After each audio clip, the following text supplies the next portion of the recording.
Welcome back. First of all, thanks to everybody who watched the last video. It caught us by surprise a little bit that so many of you were interested in what we're doing here. And I had quite a few questions about the mechanical setup of this car, so I thought I'd just quickly go through what it consists of. So it's an engine and gearbox out of a BSA three-wheeler from the 1930s. So it's a 90-degree overhead valve air-cooled V-twin engine running with overhead valve. And the bottom end has a motorcycle type of crankshaft in it with roller bearings built up on a crank pin. So it's purely splash lubricated, other than this little oil feed that feeds a bit of oil down into the bottom of the bores. It drives forward onto a cork clutch that runs in oil, onto a 3-speed gearbox with 3 straight cut gears in it, and onto a worm and wheel differential at the front. So it has this single inboard drum brake attached to the differential, onto fabric couplings and out onto a shaft into the hub, which contains a hook joint. It's like a very early form of universal joint. Obviously there are 2 of these in the car, and the other one, as I mentioned in the other video, is still in bits after it failed at Prescott last year. And here there's the broken crankcase and rod. We'll be putting that back together in the next couple of weeks and doing a video about that. Lots of people asked about the gear linkage. This is fabricated here. It just simply connects the 2 gearboxes together. And this lovely seat covering was made for me as a wedding present by my very good friend Simon Barringer. We've had quite a lot of questions come in from regular viewers to the channel, which I'd like to answer now. Thank you, Debbie. Mr. Eric Praline, who apparently is a hygiene inspector from Budley Salterton, said, does the car have 2 of everything?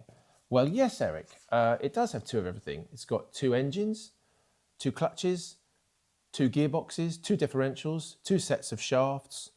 It's got 2 accelerator pedals and 2 rev counters.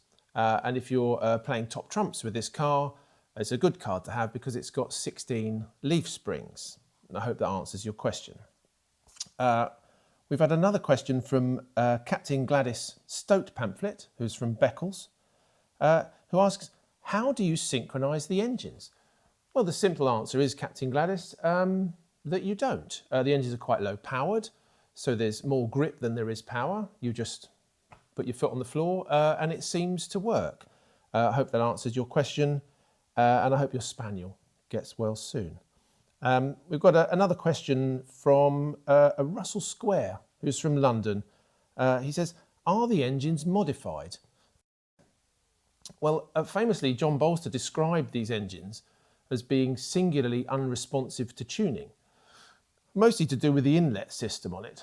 So we've chucked that away. We're running a slightly higher compression piston, and it's on twin Amal 289s and a modified exhaust. So hopefully that answers that one, Russell. And then we've got another question from Tim the Enchanter, apparently, who lives in a cave in Scotland. He says, what's it like to drive?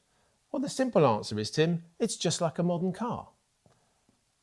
And except it's got 2 accelerator pedals, of course, and the throttle's in the centre and I suppose the brakes to the right, so that's a little different. And actually the gear shift's on the right as well, and the gate pattern is different, so not quite the same there.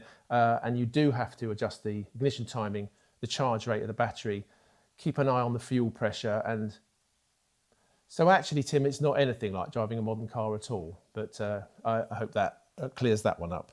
And lastly, we've had a message in from Disgusted of Tunbridge Wells.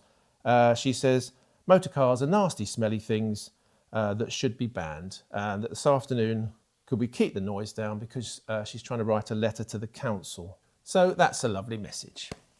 Thank you.